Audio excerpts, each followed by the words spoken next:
Hi, my name is Saleh Alavizadeh. I'm from Iran. I'm the director of my first feature film, Rainbow's Tale, which is in Bishkek Film Festival. Okay, okay. So first and unavoidable question, why children?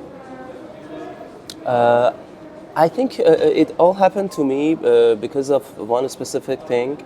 I wasn't the guy who always, because we know lots of these guys, they love children, they have many things for children. I wasn't one of those guys, to be honest, yeah.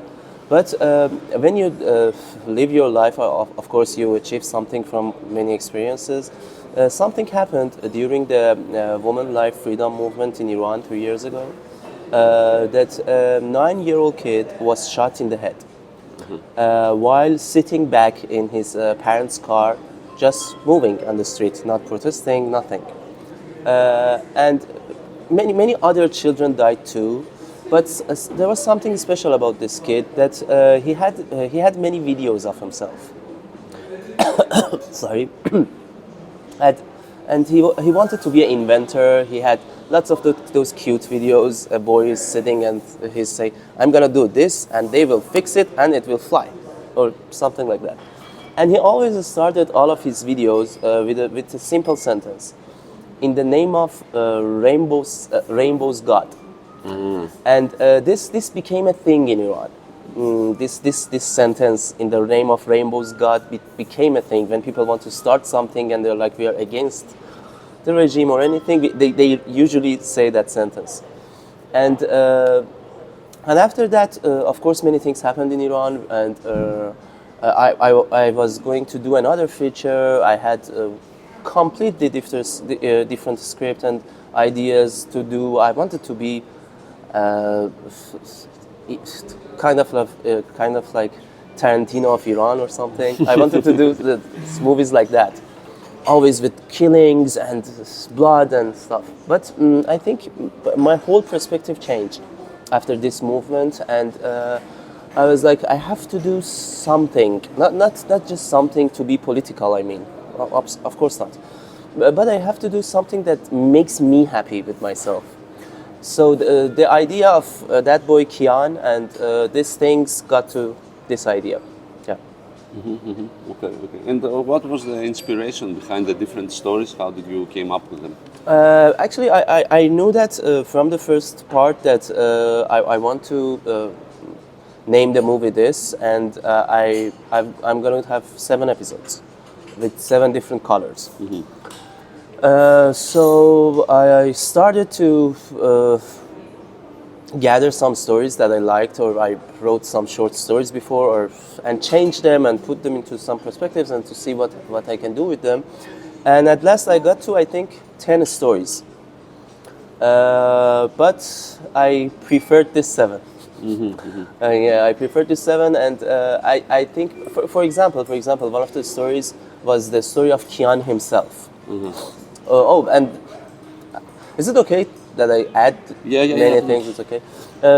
One of the things that really, I think, made him more special was that when he was shot, because he was shot in the protest. He wasn't a protester. He was in the car, but he was shot in the protest.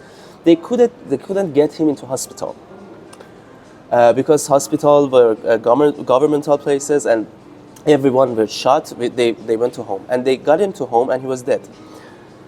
Oh, so to keep him not alive, to keep the body not go to wrong. I don't know, they're wrong or something. They put him lots of ice. Oh. Yeah, and he spent in those ices, I think, for a day.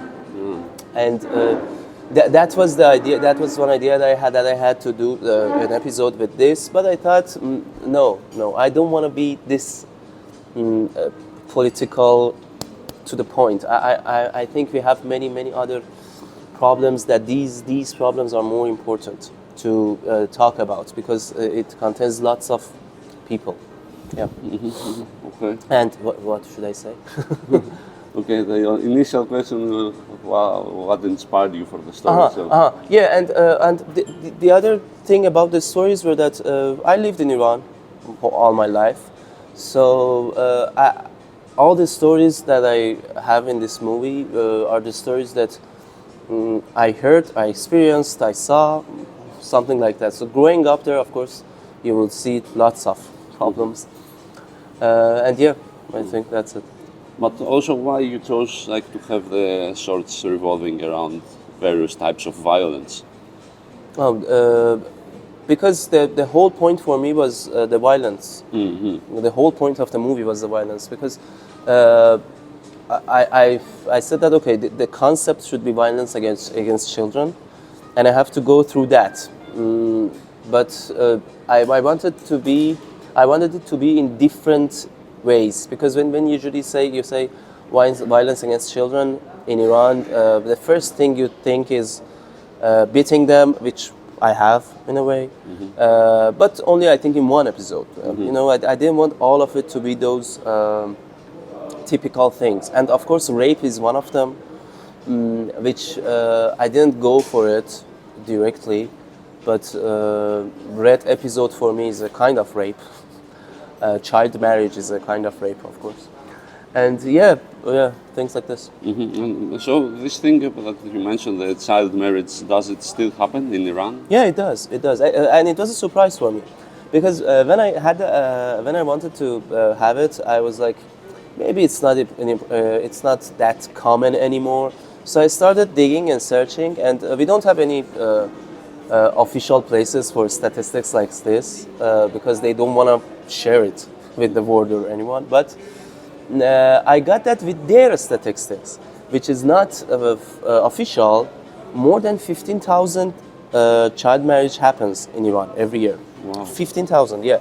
And it's the 21st century, you know. Yeah.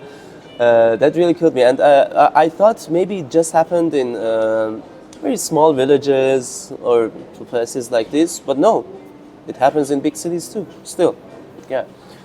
Usually it happens between a child and a big man. It usually happens like this, but I wanted the story to be different, so I went the other way, yeah. Okay, okay. And tell me about the part that you play in. Why did you chose to play? I wasn't my first option. I was my last option. Yeah, because the point was that working with kids, with girls especially, who are going to take off their hijab for the first time in their lives in front of camera, kind of, how can I say, I remember one of my friends told me that he played in the other movie. He said that the first time I took it off in front of camera, I thought I'm naked. That's because we didn't have it, you know. So I had to have the girl trust me, of course, and it has lots of points. One point was that I couldn't hear no for an answer from any actors, because the whole movie was without permission, and if someone knew and tell the other best friend, he could tell the other best friend, and it wasn't. Yeah, that was our way in the whole process. I really didn't hear no as an answer from anyone. Everyone that played is the first choice that I had. It wasn't the first choice that I had, but it was the choice that I was sure that, okay, they are not gonna say no. Yeah, I can say this. Okay. And and because many boys around my age that I wanted them, they were my candidates to play this. They were at the beginning of their journey to become famous, to become something, so they wouldn't risk it to play in a movie like this because they thought, okay, if we play in this, maybe it becomes a problem, which it doesn't become a problem. But that's the thing that the regime like Islamic Republic does. It always makes you scared of everything. So you even do sometimes some things that they don't even care, but because your dad is scared, you do it. So I couldn't hear no for an answer. That's why at last I was my option, my last option. And the second part was that for the girl to trust me as a director and to trust some other boy as an actor were two different hard things. So when it became one, it became easier. Okay, Yeah. okay, right. And are you happy with your performance? I'm okay. You're okay. I'm okay. I could be better, but I'm okay. Oh, and the other thing was that I know that in this episode, for me, the only important thing is the girl. And you know actors. So I was sure that camera would be always on the girl. Sometimes the boy comes in and goes out. My important thing was the girl. And when you, of course, play with actors in these situations, they were like, they're going to nag. I didn't have the capacity to hear nagging again, because for example, in that episode, the school was we actually got a permission, photoshopped it, and gave it to school to say that we have a permission to do it, and they were like, okay, and they had some hidden cameras on the school. We covered all of them. In the middle of shooting, head of the school thing called me and told me, and I'm directing, I'm playing, I'm everything, and my phone rings. Okay, who you are? This, you have to take those off. And I told him, no, we can't, because it's in a class, it might be shown, and we of course covered it because we didn't want them to see the hijab thing. So he came. At the middle of shooting, he came, and I told all of the crew to be formal and wear hijab and everything. You know, stuff like this. Yeah, it wasn't that. Yeah. Okay. And how did the casting work? I imagine it would be difficult considering some of the kids have difficult roles to play. The most, I think, the hardest part were the kids, of course. They were the hardest part because I couldn't have an audition. A formal thing that I say, okay, this is an audition, come, I could see you and everything. So I have to find my actors by telling someone who knows someone who knows someone and things like this. Or even, for example, who of your family members have children? Send me pictures. Yeah. But to save people, of course. Yeah, and it was hard. It was really hard. So I guess there were non-actors, right? Sorry? Some of them, no, yeah, almost all of them. Just I think 1, 2, 3. 3 of those children that you saw in the whole thing, they were on a movie set before. Okay. Yeah. Okay. The others were not. Yeah. And tell me a bit about the part with the grandmother and her granddaughter. That was very impressive for me. Oh, okay. Yeah. What should I say? Was it let's say, was it difficult for the girl to play that role because she's torturing an old lady deep She down? didn't care, to be honest. Oh, really? Yeah. I think that's the thing about the new generation in Iran. They really don't care. They really don't care. Yeah. But that was the episode when I wrote it. Many people in our crew were like, okay, no, we shouldn't have this. And I insisted. Because I think everything that girl does is the effect of the things that the grandmother did. So, yeah. Okay, and I also felt like getting from this part and maybe the first one also, that is there a sort of accusation from you towards the previous generation? Because Of course. Yeah. The previous generation. Yeah. Okay. So what's your opinion about the previous generation? Yeah. Yeah, of course, because they were so scared to change things. And because they were so scared to change things, to protest against the things that they know it's wrong. That's why we are like this right now, I think. And this kind of things that it really happens in Iran in many ways, that because they think, okay, this is bad, or this is, what would people say, what would the others say, we have lots of problems like this that made hell for many children, their lives. What was that sentence? Yeah. Yeah. I think I had my point, but I couldn't. Okay. And to get back a bit to the acting part, do you allow improvisation, or were you very strict with your No, acting? I allow improvisation. I believe in improvisation, to be honest. Yeah. For example, in that part that I was with the girl myself, I believe that if they actors, because I used to be an actor in theater many years, but I thought no, it's not my thing. I don't want to be chosen. Yeah. uh, That's the title of the interview right there. I don't want to be chosen. I want to choose. I get it. Yeah, because of that, I know their perspective. I know how they want to change something. They want to add something. They're so passionate about it. So I don't stop them, never. But it depends how good they get what I want as a director from the character.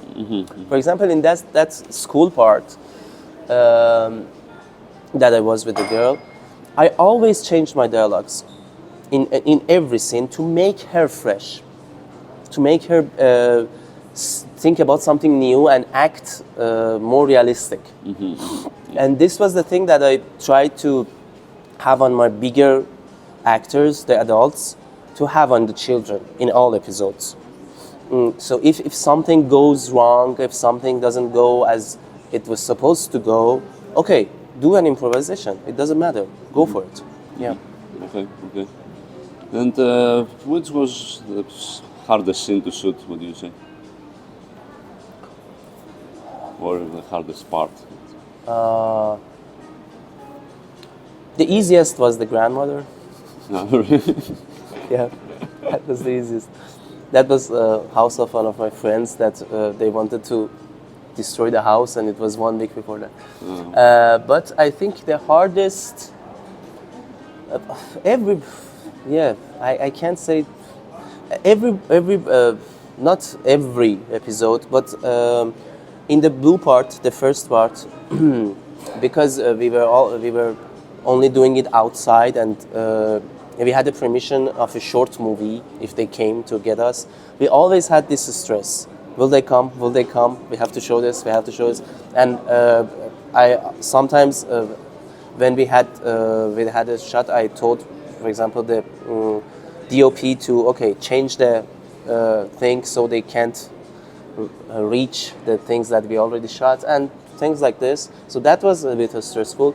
But I think for me, the episode in the school was the most, because I was acting, I was directing at the same time, and the school manager came, and I added something that my production team didn't know, but I knew I wanted to do it. So the girl comes out of the school. And out of school would be street, and we didn't have any permission for that.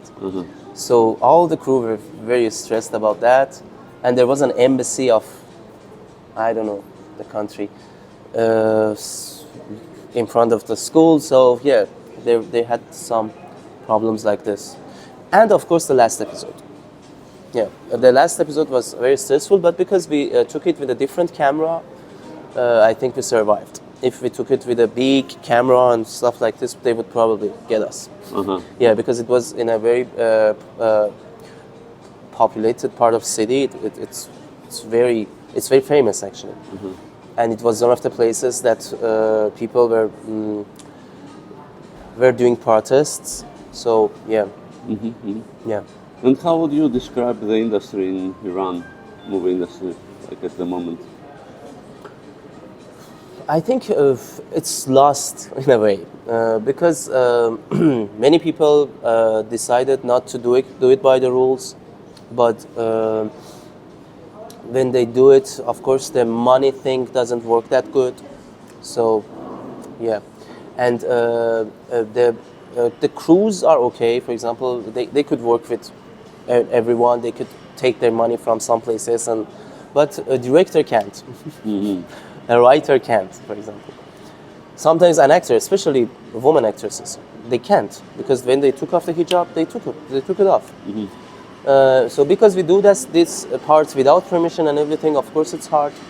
And the part with permission is not having a good days too, because after the coronavirus, of course cinemas went down and the people didn't go to cinemas that much. But some other thing happened in Iran that I should continue. Yeah. You are okay. We have some things like Netflix in Iran. Netflix 1, 2, 3, we can say. We have three things right now. More than three, but three are famous. And these things started before coronavirus a bit, and they started to paying much and lot to all the people working in cinema. So people don't want to work in cinema anymore because they pay them lot more, lot, yeah. Very, very, very, very much, yeah. So I think cinema is not having good days in Iran, but I hope because of, I think the new generation would have some ideas to make it right. I think, yeah, especially the generation I see, which they're 20-year-old or something, they're cool, I think. Yeah, and they don't care, and because they don't care, they're not obsessed with, okay, money is important, that thing is important. They don't care, they really don't care. So maybe they will change everything. I hope, yeah. Okay, okay. And future projects, what are you working on next? Are there any plans for a new movie, or I guess we just started with this one, but... Yeah, sorry. I have some ideas which I'm looking for money. That's the thing. Yeah, but I think that I have ideas that the movie happens in Iran, but I can shoot it out of Iran too. So yeah, I wrote it from the first day like that, and yeah, I should see what happens. Yeah. Okay. Well, I guess that's it. Thank you you very much.